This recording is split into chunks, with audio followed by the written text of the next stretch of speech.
Hey everyone, welcome to Realization Hub. My name is Michelle and I'm an intuitive counselor, energy healer, and astrologer.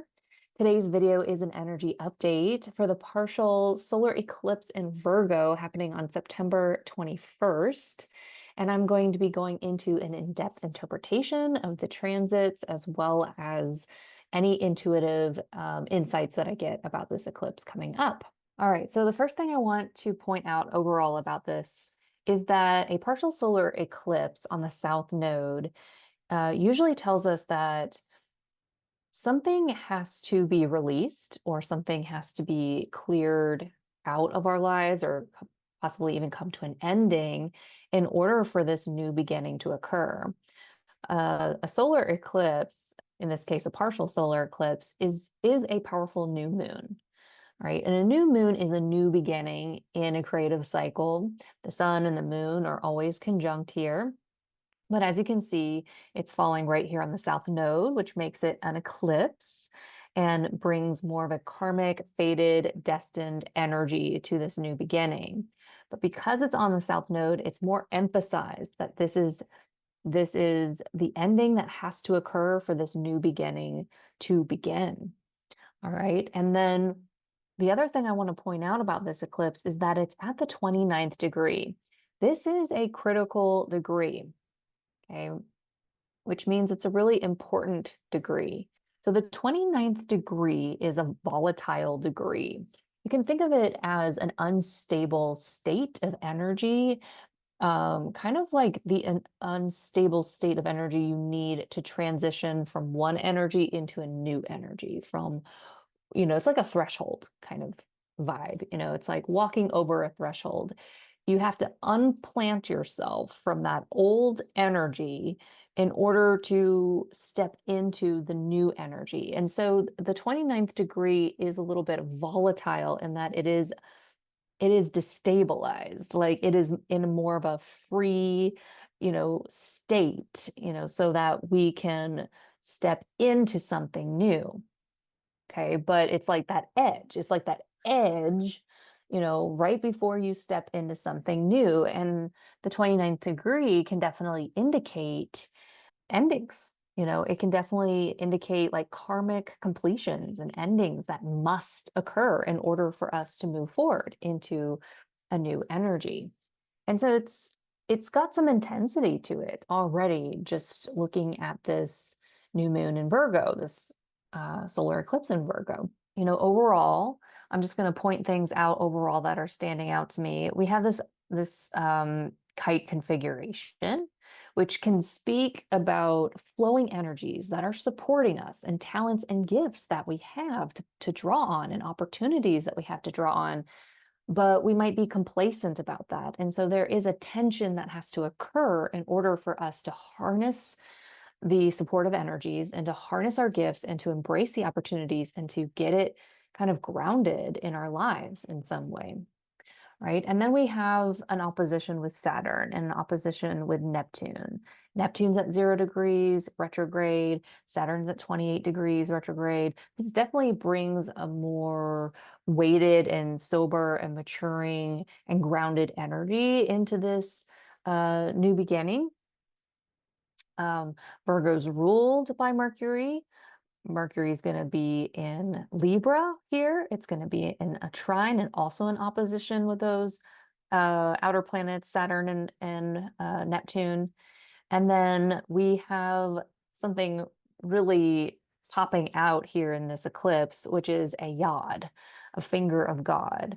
And that is being formed with a sextile between Uranus, Saturn, and Neptune over here.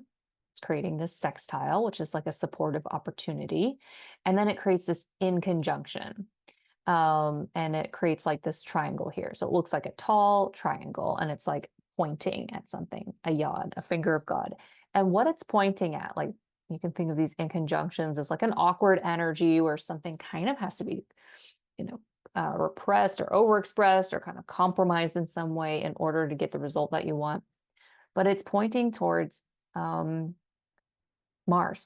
Mars at the 29th degree in Libra, okay, which means it's bringing an extra fated occurrence here where we must express this energy on some level for this new beginning. And this Mars at the 29th degree is in a square to Pluto, right? So there's a lot to break down in this eclipse. There's a lot of layers to this eclipse. And not only am I going to be breaking down the transits, but I'm also going to be infusing any intuitive insight I get into this. This particular eclipse definitely has some spice sprinkled in there, as well as some real kind of reality checks and some shadow work thrown in there as well. Okay, so it's overall, though, when I'm looking at it, it's necessary, because it's at the 29th degree. This is necessary. We need to complete this, in order to move forward. So let's start with this opposition with Saturn. Okay. Saturn is retrograde in Pisces, and Saturn is the planet of time, delayed gratification, hard work, responsibility, commitment. You can think about like that grandfather energy or like a teacher kind of energy, a teacher that's really hard on you, but by the time you're done with that teacher's lessons, you have mastered something, you have mastered a skill, you have built something, you have built a legacy, you have created something that brings you long-term reward. So a lot of times Saturn, gets a lot of fear around it. It does bring up fear, it can bring up our fear, and it can bring up death, and karmic stuff, and so there's a lot of energy around Saturn that a lot of people don't like. But if you know the wisdom of Saturn, basically you can think about Saturn as this archetypical energy that's aware of the time in your life, like the structure of time in your life, like on like a soul level, you have certain events that you've put into place that you will experience that are necessary for your overall growth and expansion and evolution and rebalancing. And Saturn's kind of like that energy that it's able to keep the time on that. It's like you were born here with this gift, and by the end of your life, you need to create this structure or this legacy or this result from through maturity and growth and commitment and responsibility. And I'm tracking the time that, by the time you're 28 years old, you need to get this started. And by the time you're, 7 years later, you need to have this going. And, 7 years after that, you need to have this going. And it will create hardships if needed in order to get you to lean into those commitments, those responsibilities, those that hard work that you need to do, the mastery that you need to do, so that you can create the structure, build the thing, put up the boundaries, build some long-term results, right? And so Saturn can delay things if needed in order for you to put in that hard work and commitment and responsibility, or it can even restrict things as needed in order to get you to do the work, right? And so when we have an opposition with Saturn here, the first thing that's standing out to me is that, whatever we begin at this time, whatever gets started at this time, it's going to have it might be delayed. It might take a long time to see those results. It might take time. So like if, let's say you're initiating something like a new skill, you're here to embody a new skill at this time, or there's a new project that you're starting at this time, or something important that you need to master around this time or embody around this time on a spiritual level, on an emotional level, on a creative level, then this is something that would require more of your commitment, more of your responsibility, more of your hard work, and your ability to be consistent and reliable and show up with your presence with it, to get not just long-term results and rewards, but delayed, delayed gratification. Like this is stuff that can be drawn out, but it's worth it. It's always worth it when you put in the work with Saturn. There will always be these rewards that you get from it, from all the hard work that you do. And so the first thing standing out to me with this opposition is that there's a tension. There's a tension of balancing out this Virgo energy, which is all about refining and improving and purifying and bringing order to things and organization to things and being of sacred service to others. And then we have Pisces, which is imaginative, visionary, dreamy, creative, compassionate, sensitive. Um, both of them I think of as healing in some ways, but Virgo is definitely healing in a very like practical way. And Pisces can be very healing and more of like imaginative, compassionate kind of way. Um, but either way, when you are too much like in that Virgoan energy, you could be like paying too much attention to details.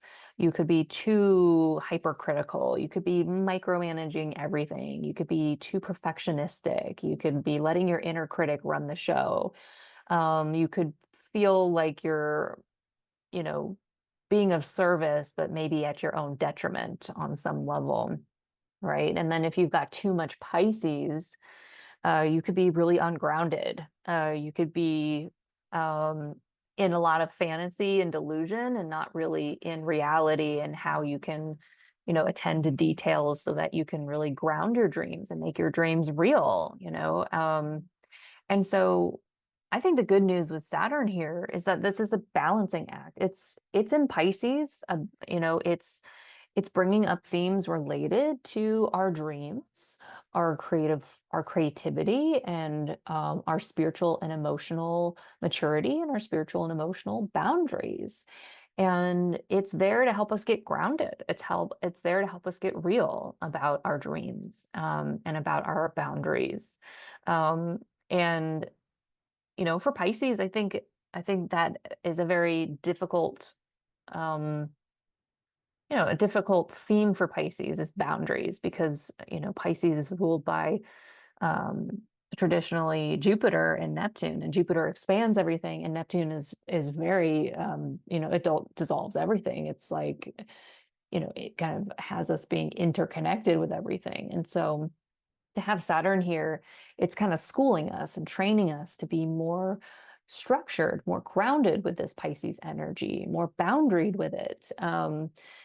Have emotional boundaries, psychic boundaries, energetic boundaries, boundaries with the collective energies, even with it being so close to Neptune here.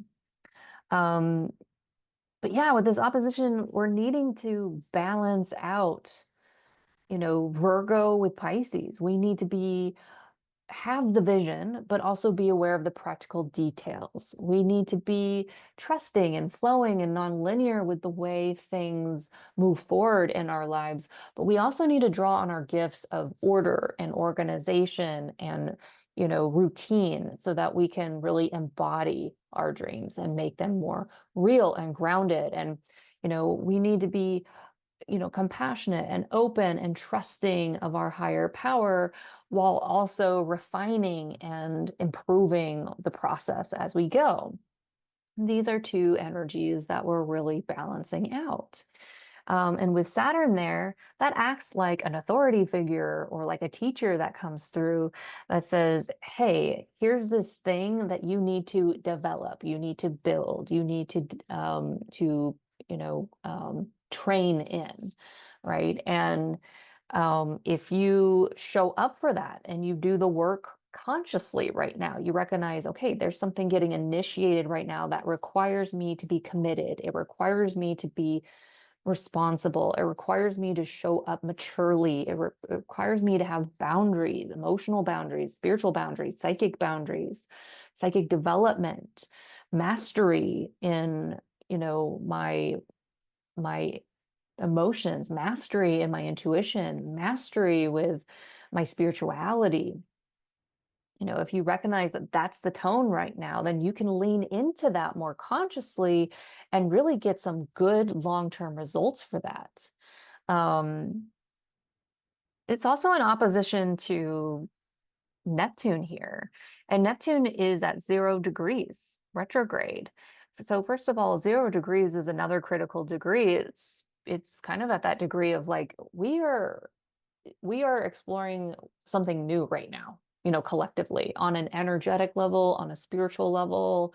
Um, spiritually speaking, like we're in new territory right now, and we're reviewing some of the things that we weren't so clear about, and we're getting more grounded about it. We're getting clarity where maybe things were foggy or where things are confusing, and it was hard to see what was real. Like, is this real?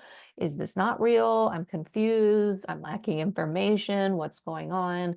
This would be like kind of that energy of like exposing the delusions, exposing the projections, exposing, what's been hid, like what's been confusing or manipulative, and really seeing things for what they are. And that's kind of what's happening in this new beginning too. You're kind of having to look at the illusions and delusions and get very real and grounded about what is being initiated, or what's being, yeah, the new beginning that's occurring at this time, and even what is ending around this time. So the other thing I want to point out on an energetic level, and this is more collective, so I just kind of want to, widen the scope right now and talk a little bit more of us on a collective level. This can definitely bring up issues with authority figures. Like I'm definitely sensing the shadows of rebellion, the shadows of rebelling against authority figures, and like all all of that, that can come up around the shadows of authority figures and rebelling against authority figures, and our issues that we have with authority figures, power and control issues we have with authority figures. I feel like our shadows around authority figures is coming up to the surface. And you know why? This is a good reason why it's coming up to the surface, so that we can heal and integrate that, so that we can have an expansion. Because we like to point the finger outside of us. Humanity, people, they like to blame, they like to point the finger outside of them and say, this person's bad, this person's bad, this person's bad, this person's abusing their power, that person is abusing their power. And that can totally be true. But when we go within and we deal with our own authority figure, our own authority issues, our own authority shadows, what we're looking at is where we lack authority, or where we have shadows where we're abusing our own authority. And so this is an opportunity to look at your relationship to authority. Do you think authority is bad? Well, if you think it's bad, then you're not going to really be able to step into your own authority. Do you project shadows onto authority as if they're always going to be bad, manipulative, abusive, hurting you, not to be trusted, things like that?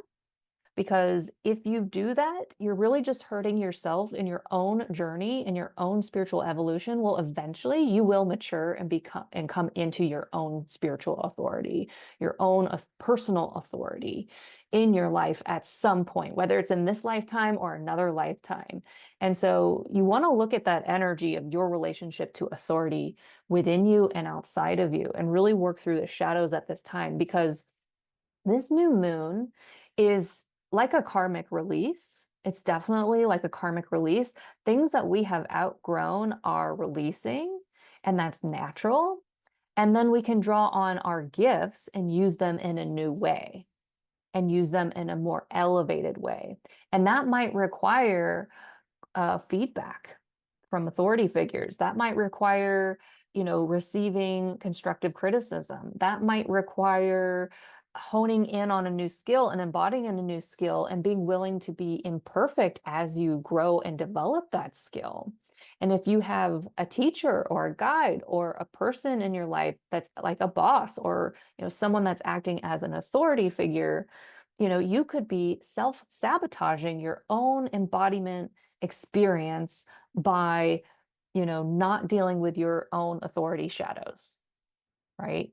Because um, really, if you have a pattern of shadows with authority figures, then that's more about you than it is about, you know, um, everyone we can blame outside of ourselves. And here's the thing about transformation is when you integrate that within you, when you deal with your own authority stuff within you, that becomes a ripple effect into our collective. And that begins to create an expansion in our collective. And guess what starts to happen? We start to see that rebalancing occurring in the collective around authority. And so I do think that this, on a collective scale, like on an outward collective scale, this eclipse can definitely bring up some power and control issues with authority, especially where authority has been manipulative and, veiling the truth and not being clear about what's really going on, where there is being, probably rebellion going on that's like overreactive or been suppressed on some level.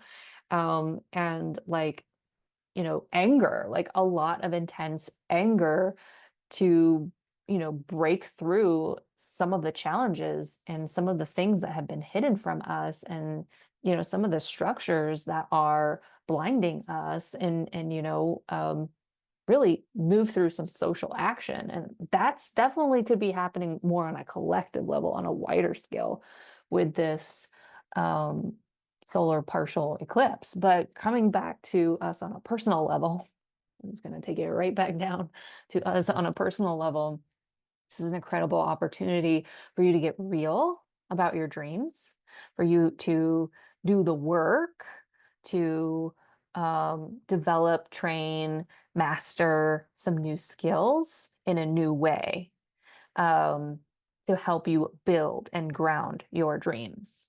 Okay, so if there's something you need to learn, if there's something you need to master, there's something that you need more training on or practice with, this is going to be an eclipse that helps you master that over time. Let's talk about, this trine that we have going on. It's like a grand trine that we have going on between Uranus and this new moon eclipse, and Pluto. When you see a grand trine, this is a flow of really supportive energy. And in this case, it's Pluto in Aquarius. This is about an overall transformation that's occurring on a with humanity and with us innovating structures for the purpose of helping humanity, sharing our gifts for the purpose of, taking humanity to more of an elevated place. It's for the betterment of the group. And so we're in this big overall transformation around that. And Uranus here is kind of an awakener. Definitely can bring disruptions, chaos, and unpredictability and awakening. And it is the planet of the higher mind. And so it can really allow a lot of breakthroughs, right? And it can bring a lot of change with those breakthroughs. And so we have change, we have transformation that is being overall supported in this eclipse. So whatever we're releasing, whatever we're letting go of in order to begin something new, is going to bring change, positive, supportive change, as well as positive and supportive transformation. That's more of a kind of like a larger scale, like becoming aware of an overall transformation we're in, and we're being supported with change and, the disruptions we need, the change we need for those overall transformations. Okay.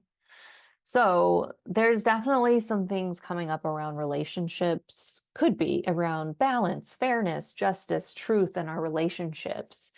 And the reason why I say that is because Virgo is ruled by Mercury. Mercury is going to be in Libra, the sign of, relationships. It's a socially elevated sign. It's aware of the other person and wanting to create fairness and balance and justice and truth, between, well, maybe not necessarily truth, but, like social graces and harmony. So having Mercury in Libra, the way we're going to be speaking and communicating and translating and thinking is going to be, considerate of others. It's going to be more balanced, polite. We're going to be wanting to think about other people and the harmony and the balance that, we want, in our relationships and, communicating things in more of a balanced, fair, diplomatic kind of way. You're listening to the other person and you're really hearing them and you're attending to their needs and there's a reciprocation that occurs with that. Hopefully there's a balance of reciprocation that occurs with that. There's again this trine with Pluto and with Uranus. And so there's definitely a strong supportive energy that I think we'll feel on more of a mental level and on an emotional level and maybe personal level when it comes to, change, awakening, breaking through, rebelling against your own constriction, your own restrictions. And just an overall transformation that's being supportive that we're able to translate at this time, in a positive way. We'll feel like we've got that positive support that we are able to translate and understand on a mental level, during this eclipse. And so I think we'll be aware on a mental level, what's happening. But one of the reasons why I see relationships kind of coming to the forefront at this time is that Mercury is going to be in Libra, and Libra is ruled by Venus, and Venus is going to be in Virgo. Now, Venus is exalted in Pisces, so when it's in Virgo, it's actually at its fall, which means that it's really not the best expression of Venus in Virgo. Like Venus brings things together and it can bring more harmony and beauty and balance to things. And it's about our self-worth, our heart, our love. And, when it's in Virgo, the reason why it can really struggle in Virgo is Virgo can be kind of nitpicky and, bring attention to details and micromanagey and kind of critical. And so those are kind of energies that can oftentimes break down a relationship versus like bringing it together. Like if you're too overly critical or perfectionistic, you can do damage to your relationship and to your self-worth and to other things. And that's why it doesn't do too well there. And I'm definitely seeing during this eclipse where Venus is in conjunction with Pluto. So there's some intensity going on in our relationships. It could be a bit of a blind spot. It could be a little bit awkward. Something could be overexpressed or repressed on some level.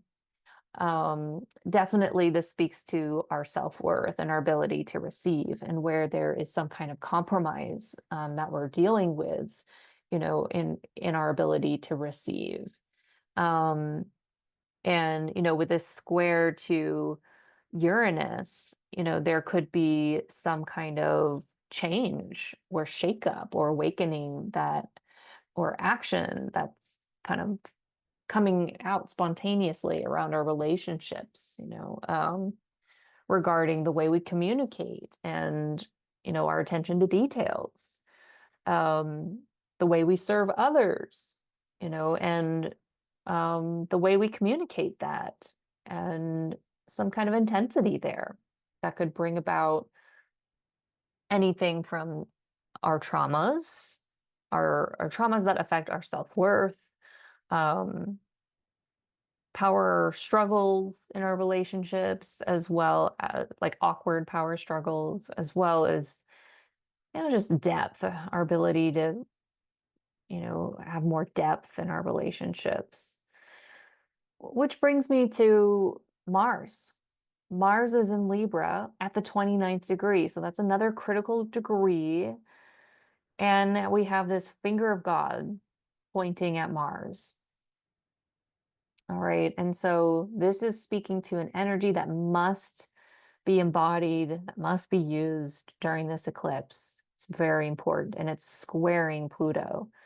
right? And so that means action has to be taken, like social action. Again, I'm moving out more on a collective level, social action, karmic social action, something that must be completed around our social action must be taken around this time. With the square to Pluto, that can bring up anger, angry social action, that can bring up transformation. It can bring up power struggles, power and control issues, our shadows around moving through obstacles. I mean, we want to be very conscious during this solar eclipse because anger issues, power and control issues, social resistance can definitely be a theme that arises within you or in your relationships.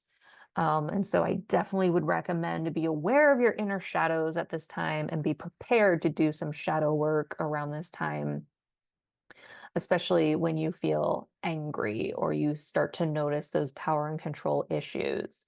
You know, we can draw upon our emotional boundaries, our intuitive psychic boundaries, our ability to assert ourselves, you know, kind of spiritually or manifest our dreams kind of spiritually, our ability to yeah, kind of revolutionize and innovate our communication, change our communication, use our communication to help us break free or become more independent.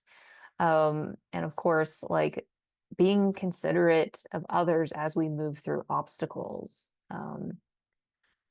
So that's kind of the spice that I see thrown into this eclipse. You know, I think what makes it heavy is Saturn in opposition. Like there's definitely more of a weight and dryness and sobering quality to this eclipse on a collective level. And there's definitely some spice thrown in there, you know, with Mars squaring Pluto. But on a personal level, I really don't see it like, you know, on a collective level, of course, it's freaking intense. You know, anytime you check the news, it's like, oh my gosh, you know, there's like unbelievable things happening right now. But, you know, when I'm seeing it on a personal level, I see it as these things that we have to release. Because remember, this is a solar partial eclipse on the South Node. There's stuff we have to release. Guess what we have to release? You know, things that are interfering with us, you know, like power and control issues, with possibly authority figures within us, like our shadows, you know, on a relational level, like our relational shadows around moving through obstacles on a social level that involve manipulation, power and control, authority, and, you know, where we could either rebel or be very like socially elevated and considerate, you know, as we move through that balanced in our actions. So, you know, balancing out your energy levels, balancing out, you know, with this in conjunction to Uranus, like we could either be taking a lot of action and have like a lot of energy. It's just very consistent. Or like we could have days where we have no energy at all and like, you know, the passion's not there, the ambition is not there. It's just fluctuating energetic levels, right? And with Saturn and Neptune there, definitely there can be some restrictions and delays, you know, on the results we get and some confusion and fears around the results we get and the action that we're taking, but we must take action. It's necessary for the overall transformation that's occurring at this time in your life, right? Your overall soul's evolution that's occurring in your life. Action must be taken. You know, when you see a square here, that's not just something that falls in your lap. You know, there's not a lot of ease. It's something that's objectively challenging on some level that you must kind of grow through, you know. And when you're looking at these two energies, you know, what they have in common with Libra and Aquarius is that they're air. You know, they're air signs, right? And so there's an intellectual quality that they share in common. You know, Libra is more about the other person, where Aquarius is about the entire group, you know, and you know, and there's some conflict here. Libra is a cardinal sign. It wants to initiate. Whereas Pluto in Aquarius is a fixed energy. It wants to keep things nice and steady.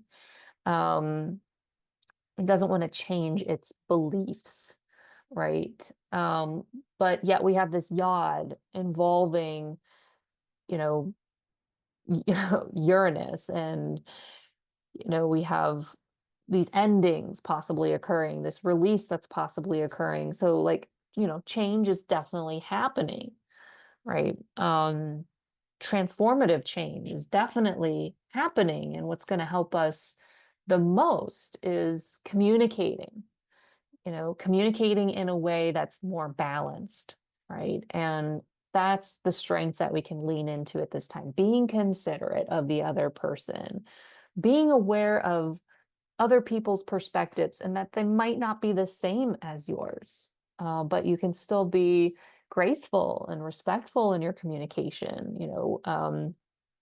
You can still be elevated in your communication with your relationships, even if you're seeing contradictions or dichotomies or paradoxes or just dualities or just different perspectives that come from, different walks of life. You can be curious about that.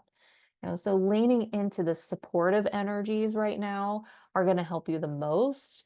And that's coming from Mercury, your communication, your thinking, your processing, the way you speak, the way you translate things. Like if you can lean into more balanced communication, more communication that's socially elevated, that considers the other person, that is aware of the needs of the other person, aware of fairness, and speaking for the sake of harmony.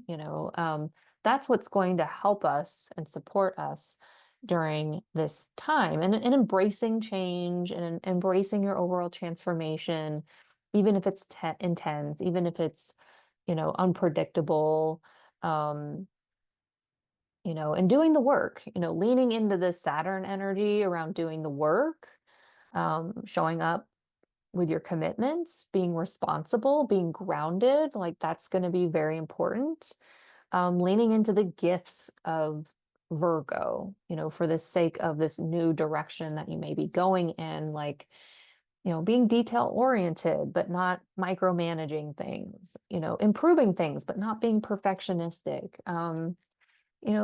Purifying things in your health and in your life and in your routine, cleaning, like literally cleaning things and bringing order to things. Like this is all more elevated ways of working with that Virgo energy that can help during this eclipse and that can bring us long-term rewards. So yeah, the spiciness is around our anger and around our actions that we need to take and around the challenges that could come up around this time that could be deep. That could, show us our shadows, that could bring up some of our power and control issues, that could bring up possibly authority issues, and just having to work through those shadows, having to integrate that so that we can, at this point, with Saturn coming back into Pisces until next year, I mean, and the North Node in Pisces, on a grand scale, we are mastering more of our spiritual authority, more of our intuitive authority, more of our emotional feminine authority and mastery, in the world collectively. And it's going to help us with this new spiritual cycle that's occurring in our collective. Okay, so I have some maybe reflective questions for you around this time. Where can you lean into more commitment, discipline, responsibility, and putting in the work in your life right now? Where can you embody a new skill or use a gift that you have in a new way? And where do you need to bring structure around that, order around that, routine around that, a refinement process around that? And can you commit to it and actually do it and do the work so that you master it?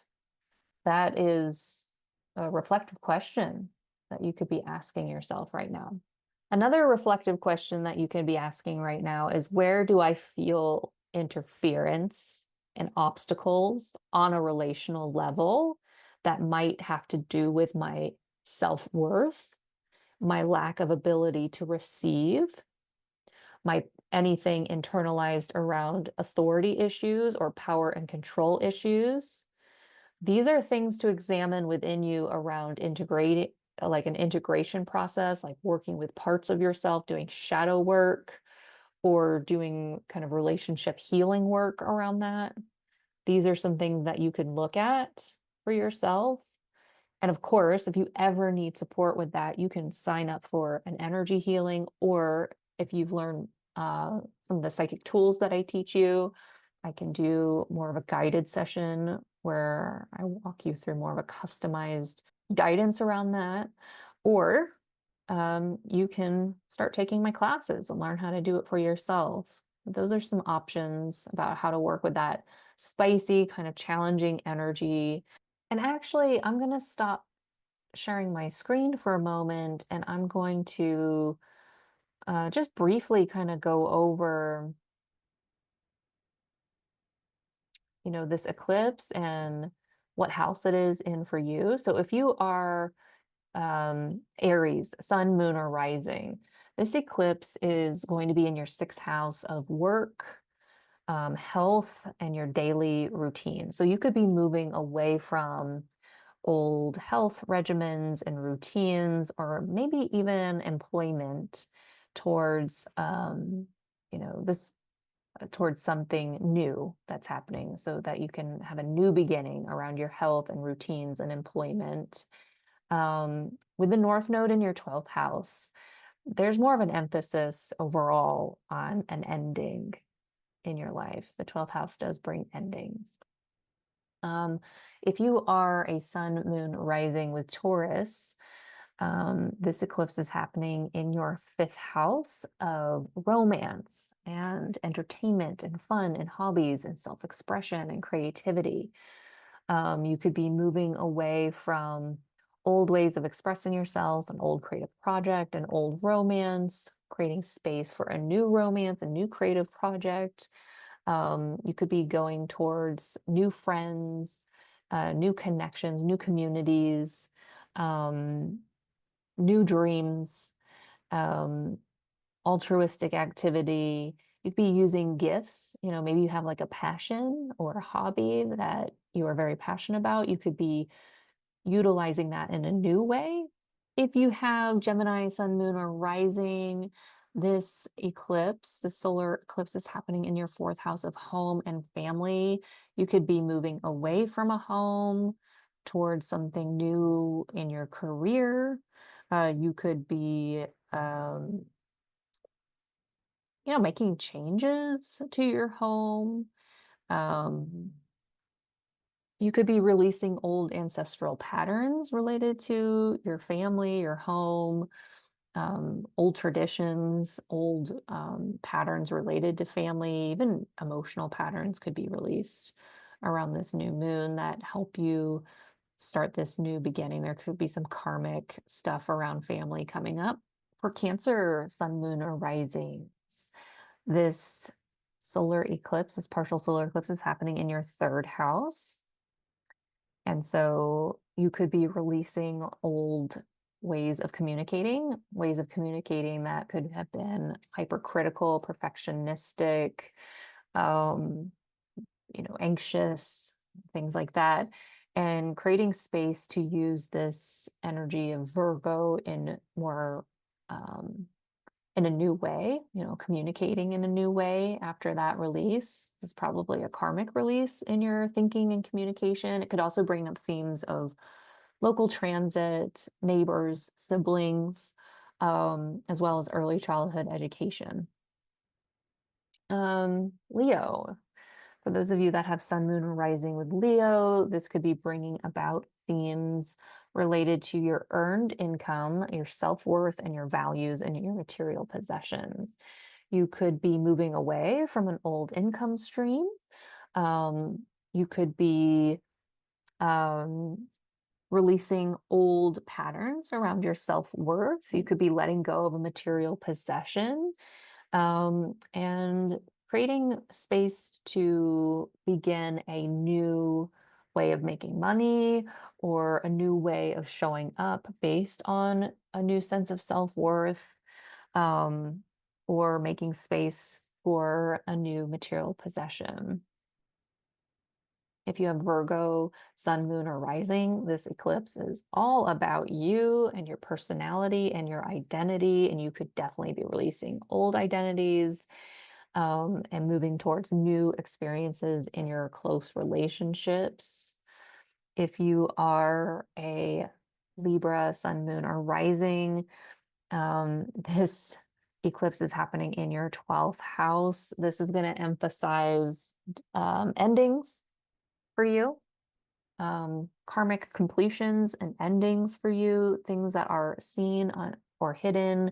This might be a time of rest and solitude and needing to use rest and solitude for your overall health and well-being, or taking time out, so that you can work hard on something, that you can use to serve others with. There's a lot of ways that that can show up, but definitely themes of rest and solitude and endings might be occurring around this eclipse. If you are a Scorpio rising, sun, moon, or Scorpio rising, this eclipse is happening in your 11th house of friends and community and groups and hopes and dreams. And so you could be moving away from, you could be karmically completing some friends, some friendships, moving away from some community, and towards more of your own individuality and self-expression, towards more hobbies and having fun, and putting in some work into some creative projects, or even your children. Sorry, I always forget that the fifth house rules are children, because I don't have children, so I always forget that. And Sagittarius rising, Sagittarius sun, moon, or rising, you're going to be having this new moon solar eclipse. You're happening in your 10th house of career, reputation. And so you could be moving away from an old career or an old way of being seen that you have outgrown, and moving towards giving more attention to home and family, your emotional security, your ancestral information, tradition, and patterns related to home and family. You might be focusing, more on your home and family and releasing old patterns related to your career. And, this is also just the ending that must happen for a new beginning to occur. So there could be a fresh new beginning starting around your career as well. Then we have for Capricorn, sun, moon, or rising, we have this new beginning solar eclipse happening in your 9th house of higher education, foreign cultures, long distance travel, teaching, publishing, any form of higher learning. And so you could be moving away from certain beliefs, philosophies, worldviews. You could even be moving away from moving away from some form of higher education in order to create space for something new around your thinking and communication or local community. And then this, creating space around a new beginning around higher education, teaching, philosophy, long distance travel, foreign cultures. Okay, and then we have Aquarius, sun, moon, or rising. This is happening in your 8th house. The eclipse is happening in your 8th house. Your 8th house has to do with shared resources, shared finances, investments, the occult, transformation, death and rebirth, your psychology.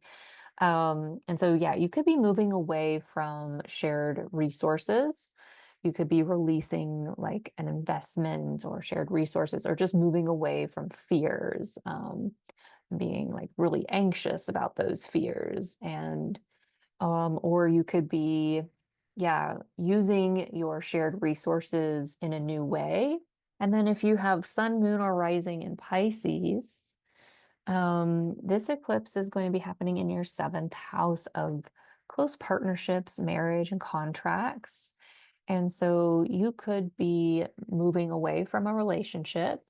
There could be some kind of karmic completion around a relationship. You could be focusing more on yourself and building a new sense of identity. And you could be creating space for a new beginning around your close one-on-one relationships. That could be anything from close one-on-one clients to marriage and partnerships to any contracts that you may have. Okay, everyone, that's my full breakdown of the partial solar eclipse in Virgo happening on September 21st. It was a pleasure being with you, and I wish you the very best. Take care. Bye, everyone.